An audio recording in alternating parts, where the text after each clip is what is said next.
Uy, ba't ka nasa labas? Bakit? Pasok ka. Hindi ka dito. Naglalaro pa ako eh. Saan kita nakita? Paano ba kita pinapasok? Saan kita pinakita? Sa labas? Sa labas? Oo. Matagal ka kanina nasa labas? Matagal na. Tagal na. Oo. Kurt, baka pwedeng makairam ng 100. Bibili lang ako ng ano. Uy, ang bilis. Ang bilis. Para saan ba to? Para sa... Basta, bibili ako ng Milo.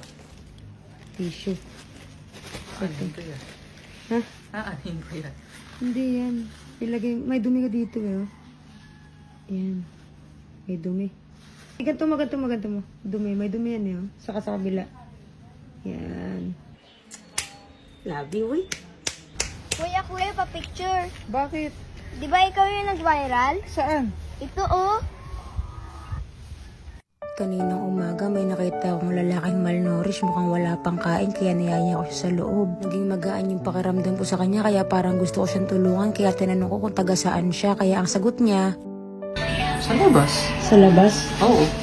Tinanong ko siya kung matagal na siya nalilimos, ang sagot niya, Matagal na. tagal na. Oo. Kaya dali-dali binigyan ko siya ng pera para may makain siya at manaba siya ng konti. Sabay na patanong siya. Para saan ba to? Binigyan ko siya ng tissue kasi parang paiyak na siya sa pagbibigay ko na 100.